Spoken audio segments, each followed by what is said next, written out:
You know the vibes. Welcome back to another episode of the Hoop Genius podcast brought to you by NBA 2K25. It's myself, Mo Mooncey, alongside me as always, Mr. BJ Armstrong, three-time NBA champion. How's it going, B? Oh, beautiful, Mo. Beautiful.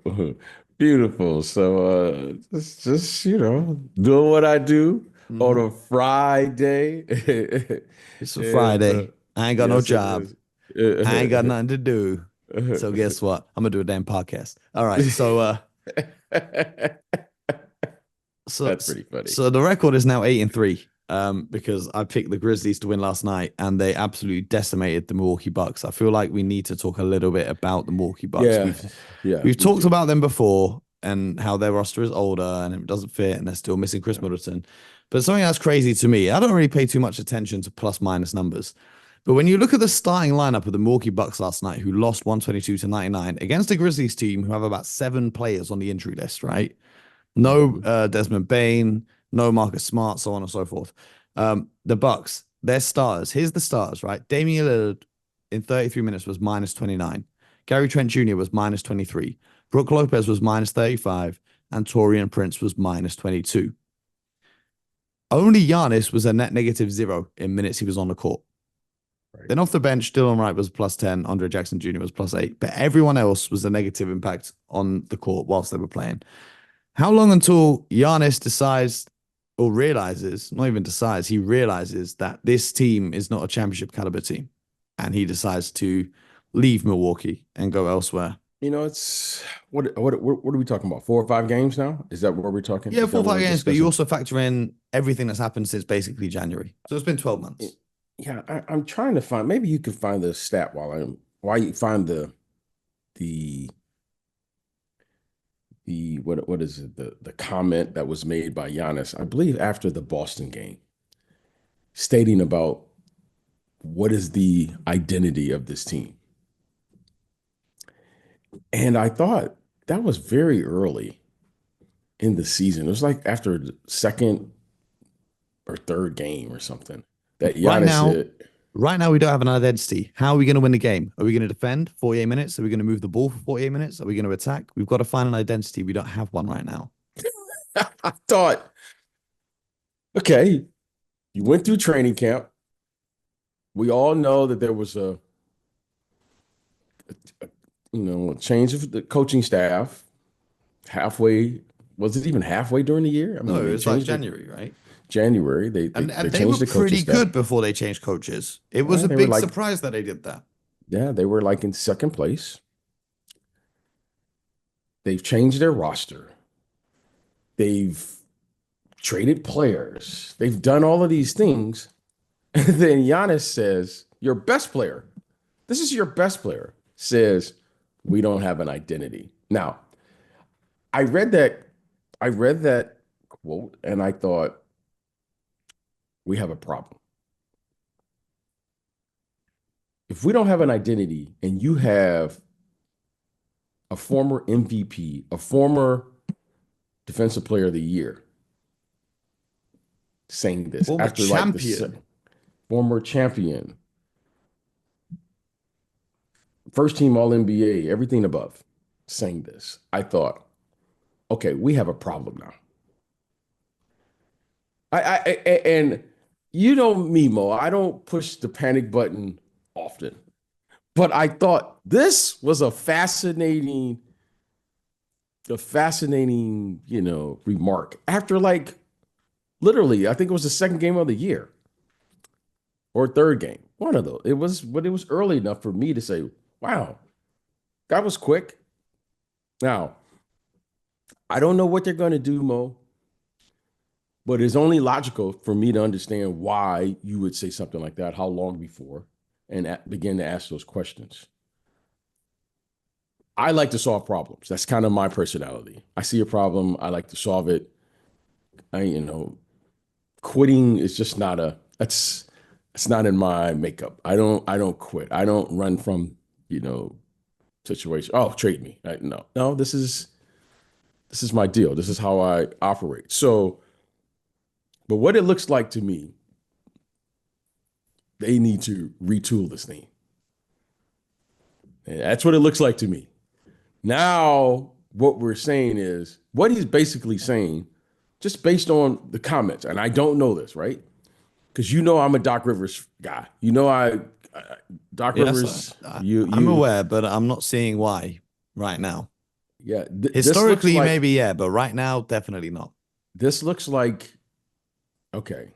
The first thing that's probably going to happen is you're going to see changes within the organization. Now, this is what it looks like now. Okay, we gave it a shot. We made all of these moves. We made a trade. We made this. We did this. And then your best player is like, okay, we don't even have an identity. What? What do you mean? What do you mean? We don't have an But he's identity. not wrong. When it was him and Drew Holiday and Brook Lopez, you had three defense player of the year candidates on one team. The identity was defense. When you go back and look at their finals run, their championship run, it was all the plays started on the defensive end. All of it was defense, right? And Mark, Brook it's Lopez one is now thing. old and had back injuries, and they traded Drew Holiday. So now your defensive identity is gone. You got a one-man defense essentially. It's very hard. As you and I say, I know I state this, and I know it's not the it's when I watch television every now and then now, you hear everyone throwing these stats and true shooting percentage. I still don't even know what that is. A true shooting percentage and per 48 minutes. How many minutes did the guy play? He only played 20 minutes, but he has a per 48 minutes and No, all these 100 things. now. Yeah. What I do know is the following. Okay. Everyone likes to talk old school, new school. No, it's the same formula. Okay, let's get done with the old school, new school. If you can't defend the ball in the backcourt, it's going to put an enormous amount of pressure on your front court. Okay? The big guys have no chance if a guy is getting a straight line to the basket. And right now,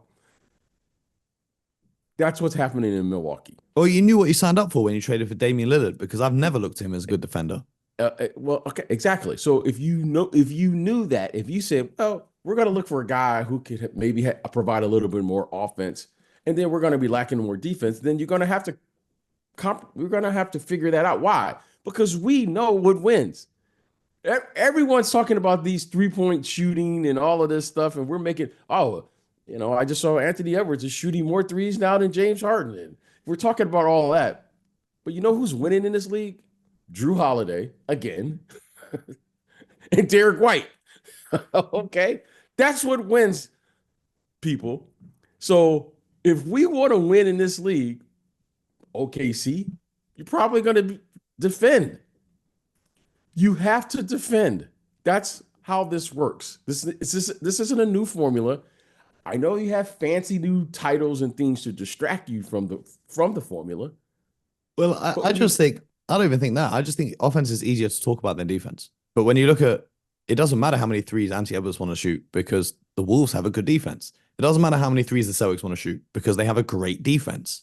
Like it's easy to talk about the offensive side of the ball and this team took this many threes and da da da. But the great teams or the teams that are currently competing, they have a great defense. The Cavs, the OKC Thunder. It all starts with great. Obviously, we want to talk about Evan Mobley scoring and Shea going for MVP, but it all starts with defense. I couldn't have said it better, my friend. The floor is yours. There's nothing else for me to say. That's what wins. So That's what here's wins. the problem the Bucks find themselves in. You've traded for Damian Lillard. You're not going to trade him again. Okay? You're not trying to trade Giannis. You're trying to do anything you can to keep him. But when you look at the rest of the roster, there's not many moves you can make to upgrade your roster. Khris Middleton, not healthy once again. I don't think many teams are queuing up to trade for Khris Middleton, especially with the contract that he's on as well. So you're just left with role players. Brook Lopez is still good, but he's an aging player. And then you've got Torian Prince getting big minutes. Gary Trent Jr., who no one had signed until very late in the offseason, is your starting two guard. What are your moves here? You've already changed coach. It's time for the organization. They're going to have to go in a new direction. They're going to have to call the OKC Thunder and say, give us every pick that you own and we'll give you Giannis. And that's what they're going to have to do. It's just time to accept that as much as you don't want to quit or give up on this, they are in a corner that they can't get out of because there are no moves here that they can make to get back to championship contention, in my opinion. Because when you even look at this team and how this team is playing, I seen some stats. I seen some stats yesterday, which I'm not too big on the stats, but it really caught my eye. Let me find it. Because when you think about a Giannis Antetokounmpo team, right, you think that they're going to be playing fast basketball. They're going to be getting out in transition. I can't find the exact numbers. They're near the bottom of the league in transition offense. They're near the bottom of the league in transition defense.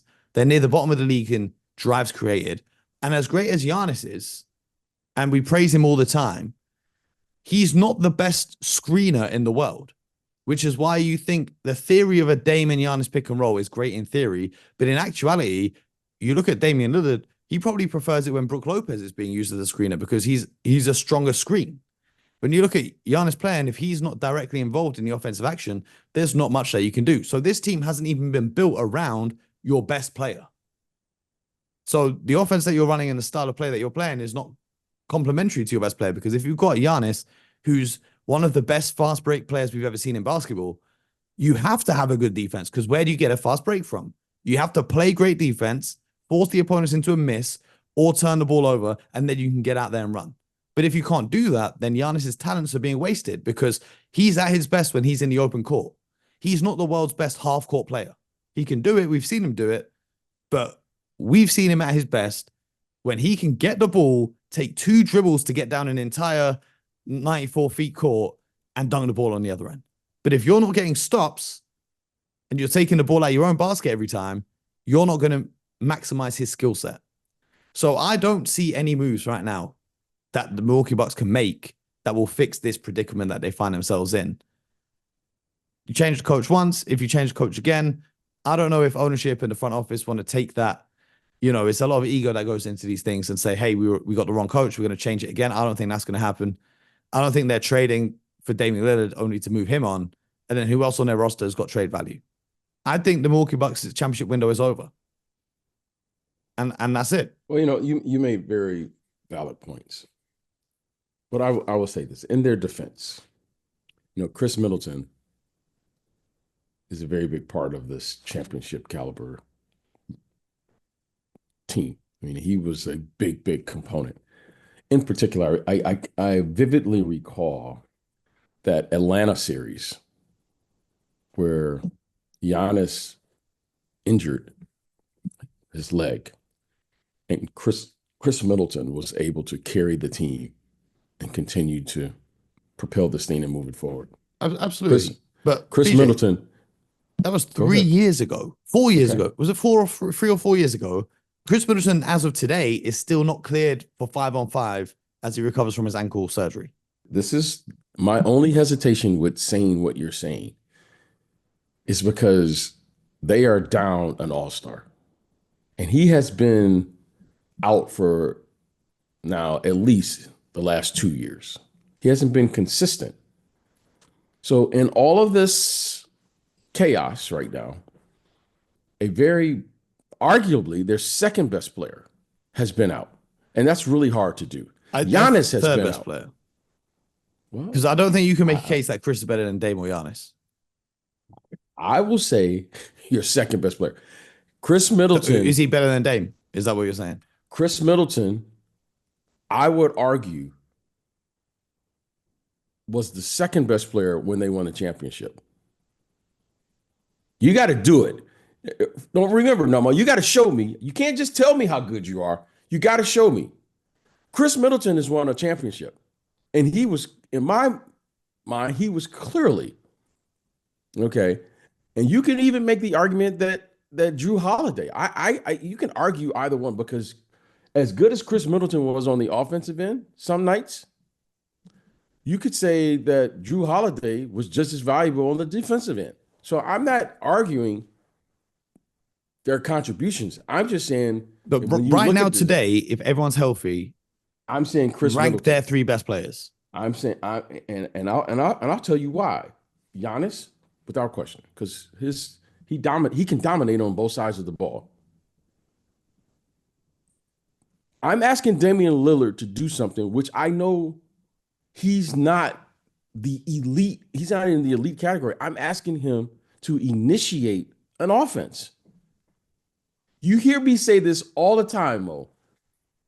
There are combo guards, there are lead guards, there are distributors. Now, they all may play that same position.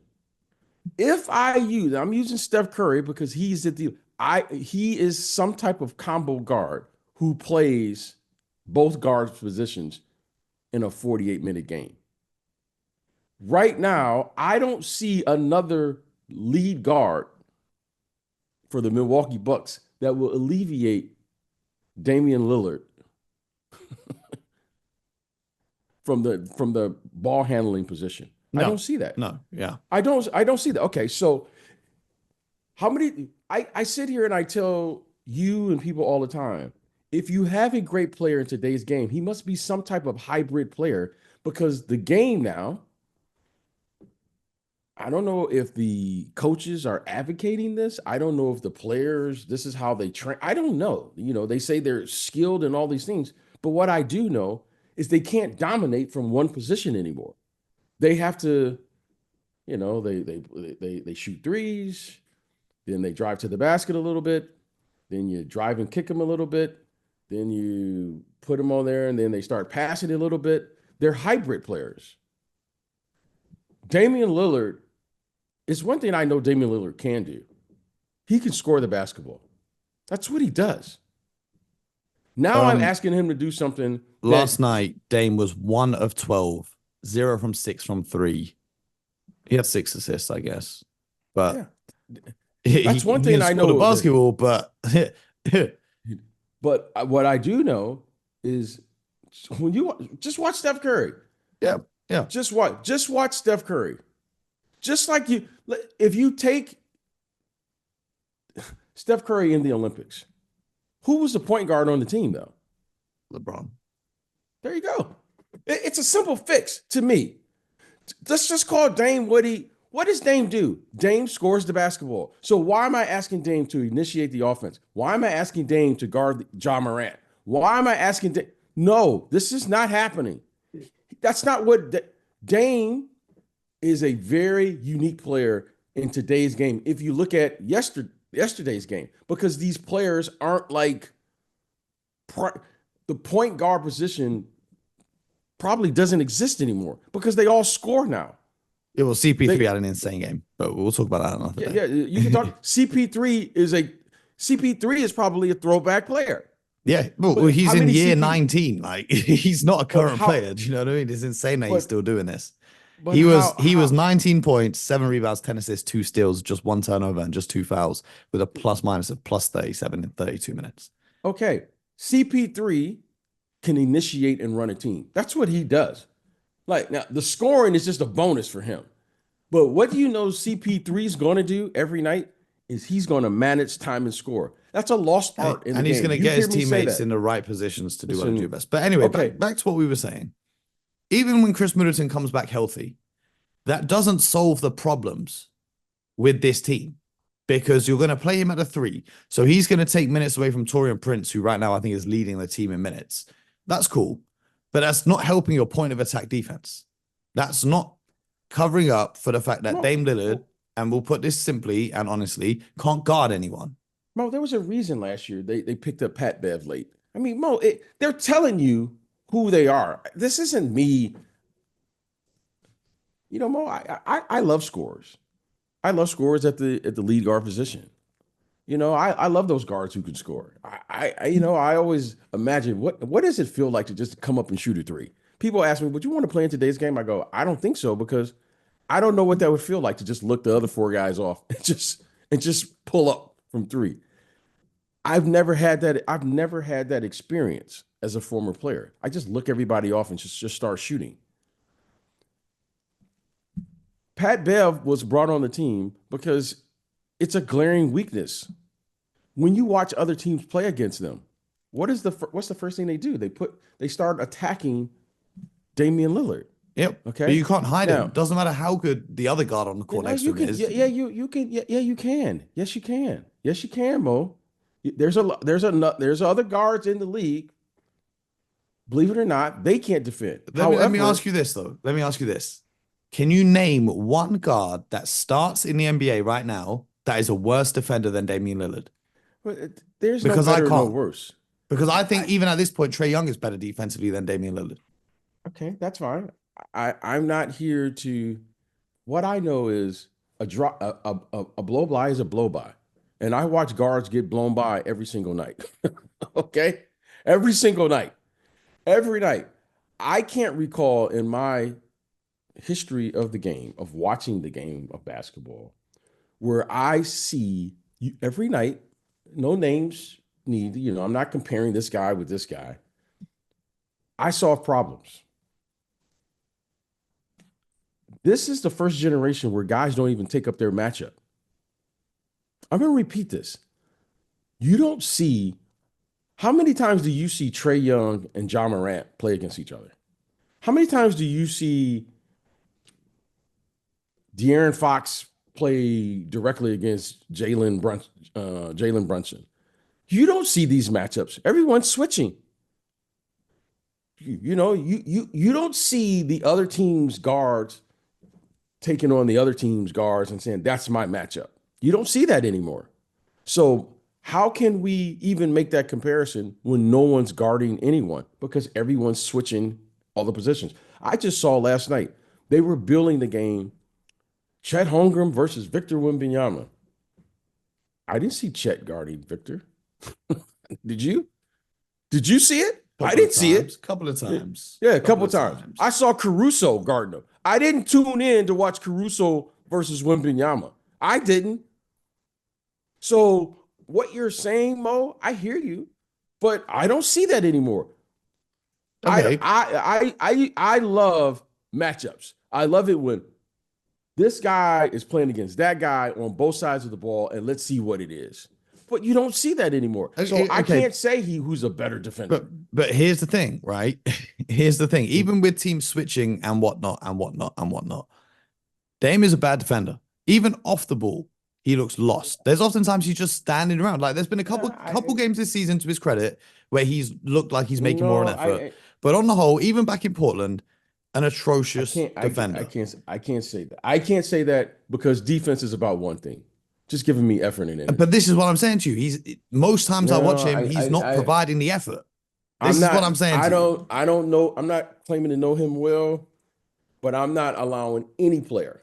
I'm not allowing any player that I know to claim that they are a bad defender. Just give me what you got. And he's not giving you anything. He's not giving you anything. I don't believe. I don't believe that. It's just like And I remember when early in his career he was known as an offensive player, Brook Lopez. Yeah, and then suddenly Brook, at this stage of his career, he came second in the defensive player of the year. Yeah, but a lot of that is to do with scheme, right? And the Milwaukee Bucks, they'll drop Brook Lopez back to protect the paint, and Drew Holiday will chase. Dame Lillard ain't chasing no one. Well, whatever the case may be, it is my job as an executive, as a coach, to figure out. You just show up and I'll figure out how to utilize you. I'm not allowing any player to be a bad defensive player. Some are more gifted than others. I'll give you that. Okay, if you get by Giannis still has the ability to recover. That's what we call a great defensive player. No, I just call that a great athlete. To be fair, even Giannis's effort this season so far has been a little bit questionable. Okay, whatever it is, I'm not questioning anything. It is my job to figure it out. That's why the coaches are getting paid the big bucks. That's why the executives are getting paid the big bucks. It's my job to figure it out. Coach, players, your job is to give me the effort and the energy. If you give me effort and energy, I'll figure out the rest. I'm not throwing anybody under the bus, especially on that end. Now, if you said, can a guy shoot? Is he a better shooter than this guy? Okay, we probably can measure that. But defensively, give me what you got.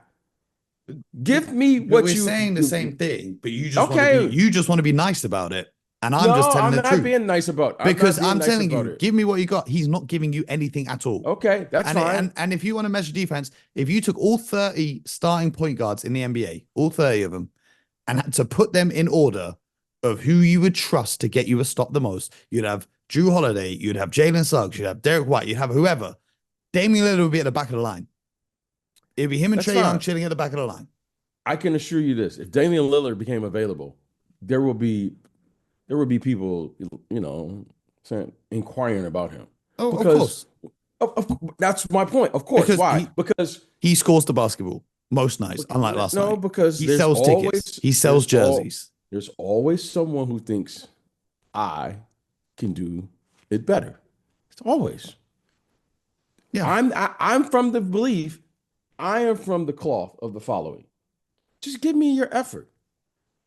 It's impossible for all players to be great defensive players. That's why we have different schemes. That's why we call it roster constructing. You construct a team.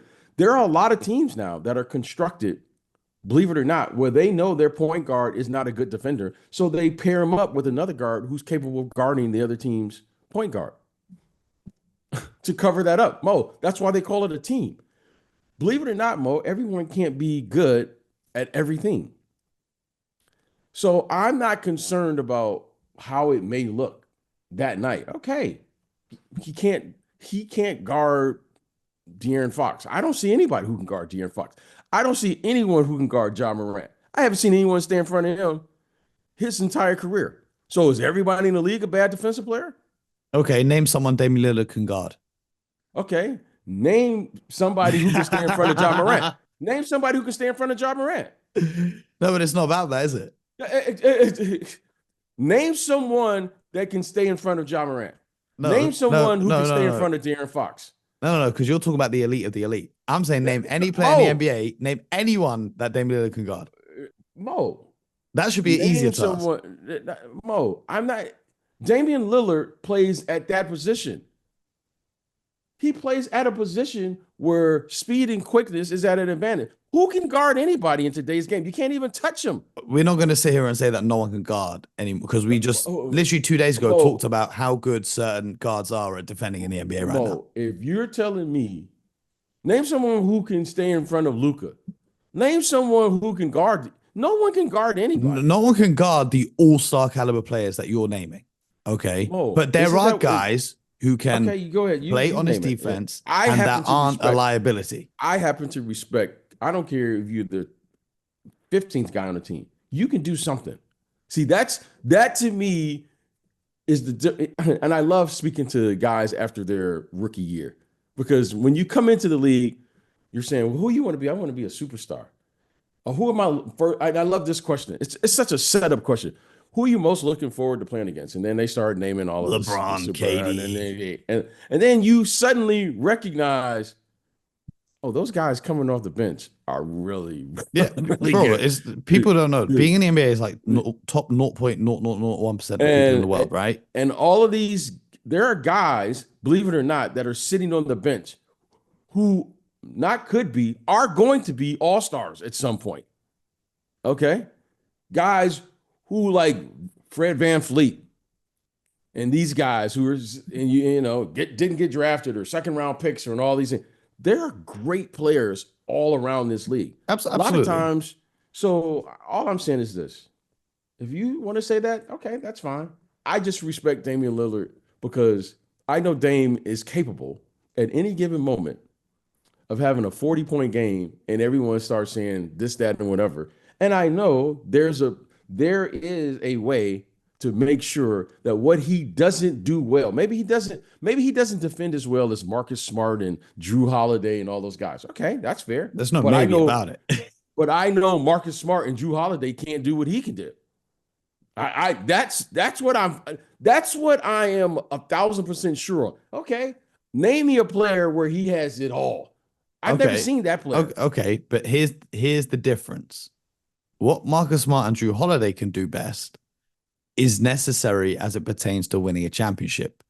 What Damian Lillard does best, we've never seen, with the exception of Isaiah Thomas and Stephen Curry, we've never seen a small guy lead a team to a championship by volume shooting.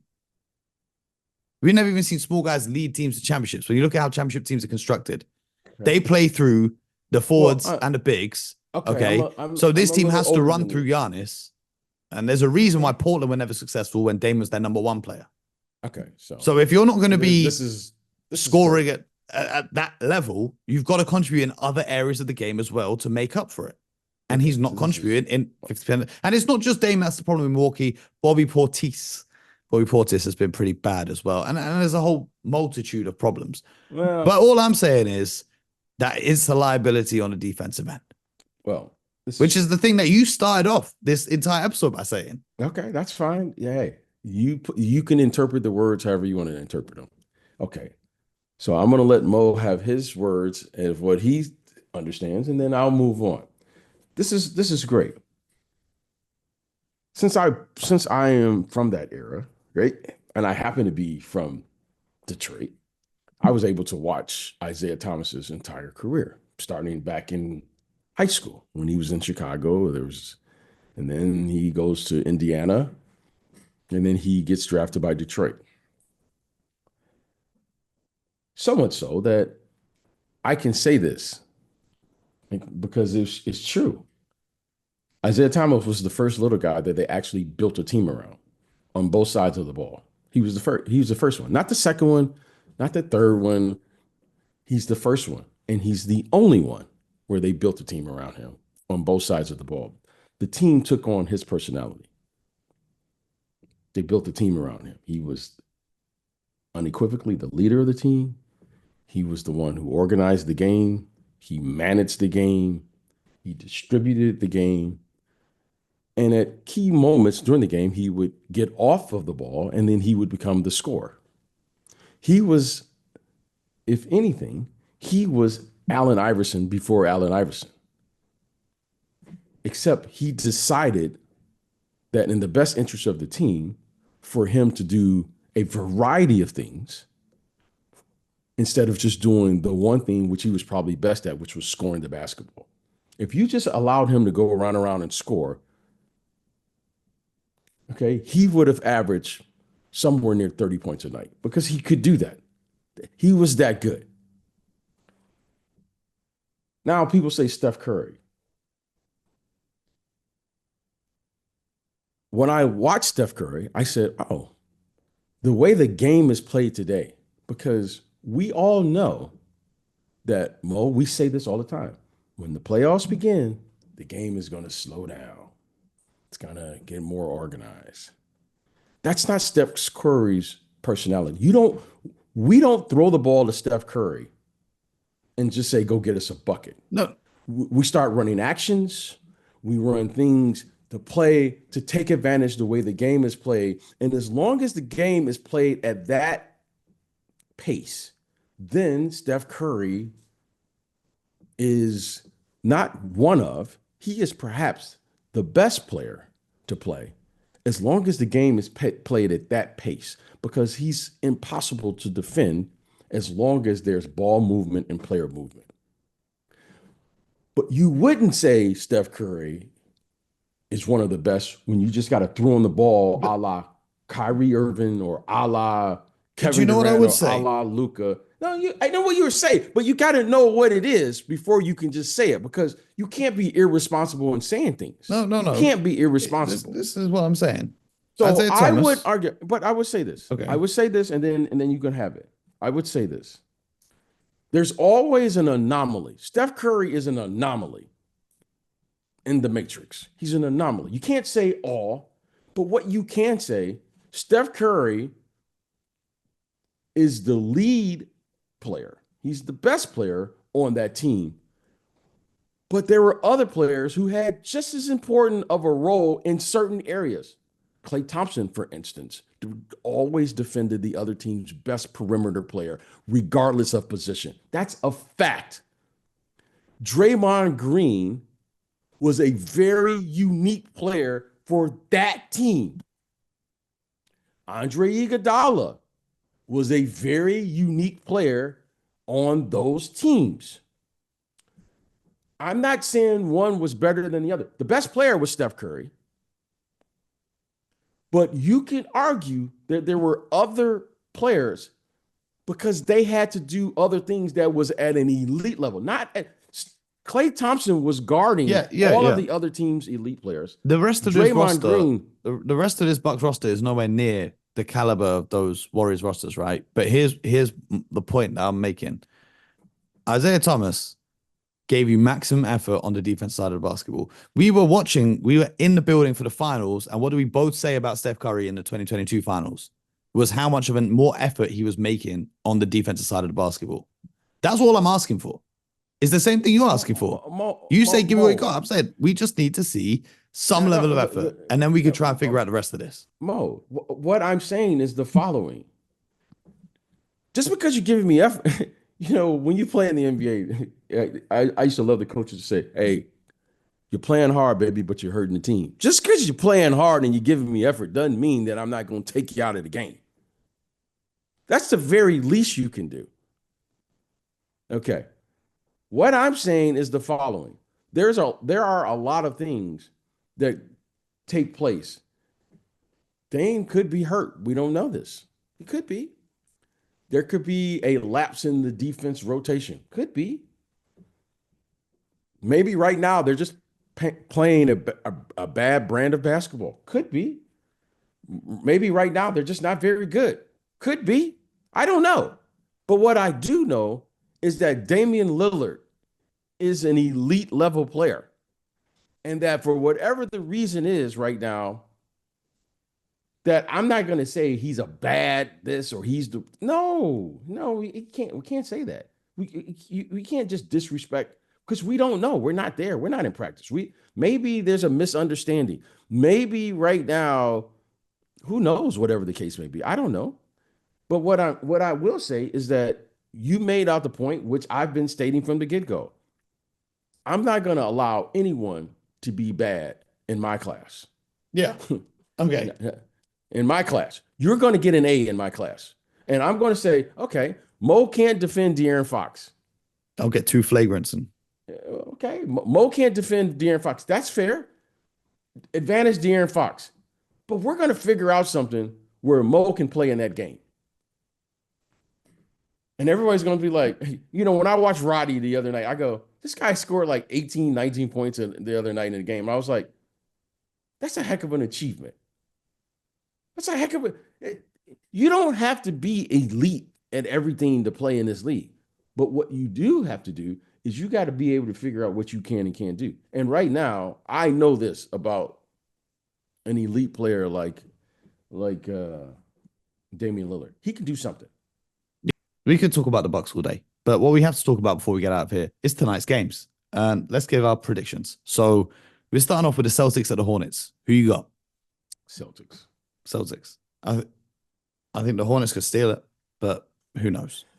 The Mavs. I'm going to say the Celtics. I'm going to say the Celtics. Listen, I'm counting on the Celtics to abide by the rules of excellence. Let's stop whatever happened last game. Yep. Okay. I don't expect Jaylen Brown to score 25 points on 30 shots again.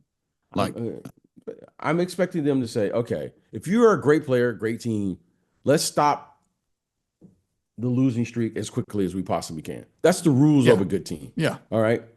Let's stop that. And let's 2 in a row. Win the games you're supposed to win. The next one is Magic at Cavs, but Paolo Banchero is out for 4 to 6 weeks now with the right abdominal strain. So I'm going with the Cavs. Oh, well, he has an abdominal strain. Yeah. Oh, wow. Those can be tricky. Tough for the Magic as well. They got such a good start. Yeah, that's so Cavs. The Knicks at the Pistons. I said I'm gonna say Knicks. I'm saying Knicks, but I should say my Pistons. I'm gonna say Knicks. I'm just gonna say Knicks. The Kings at the Hawks. Kings. Okay. Yeah. What's going on with Atlanta? I'm concerned about Atlanta. I'm concerned about it. There's like a couple teams right now I'm concerned about, right? I'm concerned about Atlanta. They're at the level where I expected them to be. Well, they are, but you're doing all of these major deals and nothing is working. Do you know who I really like though? Dyson Daniels. That's really working. That's what we call maximum energy on defense. The Bulls are the Nets. Two teams who have been surprising. I'm going with the Bully. The Bullies are. I'm going with the Nets purely because they're at home. That's how I'm calling this one. Yeah. I don't see any difference between these two teams right now. The Lakers and the Raptors. It's in Toronto, correct? It's in Toronto. I'm gonna go Raptors. I'm going with the Lakers because it's in Toronto, but we all know it's LeBronto. So I'm going with the Lakers. LeBronto? I don't get it. What's because he beat Toronto every year in the playoffs. oh, is that what it is? Yeah, Okay. yeah. The Pacers at the Pelicans. Pacers. Both teams 2-3 right now. I'm going with the Pacers too. The Nuggets and the Wolves in a rematch of last year's playoff series that went 7 games. Wolves. Wolves at home. Nuggets is also another team, just like the Bucks. And then the Thunder at the Blazers.